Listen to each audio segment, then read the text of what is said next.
धमाका तो होना ही था। काली टोपी लाल रुमाल, आज हो जाई तोहार पिछवाड़ा लाल। DJ DJ DJ DJ Nisha Nisha Nisha Nisha music music music music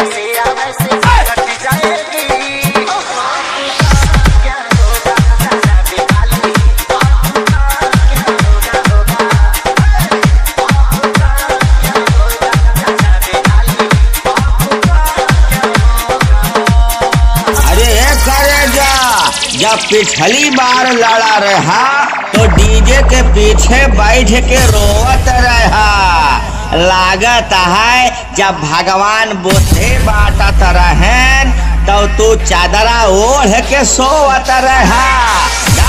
मोर हसार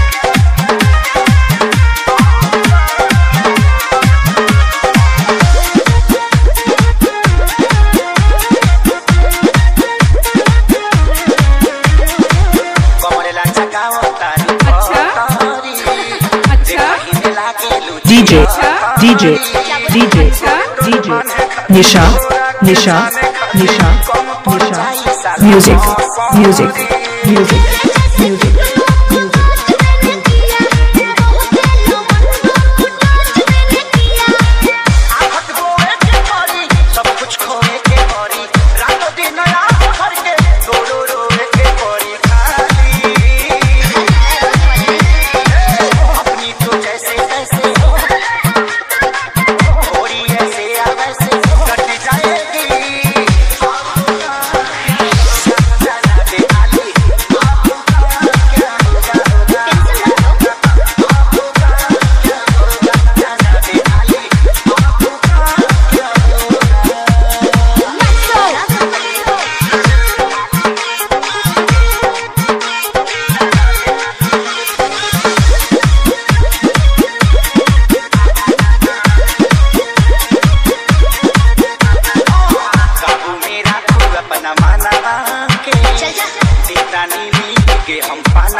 बच्चे हैं लेकिन डीजे बच्चे डीजे हम तुम्हारे नजर में बाप हैं। निशा जब बाप बजाता है निशा तो सबकी फाड़ डालता है। Music music music music music music music music music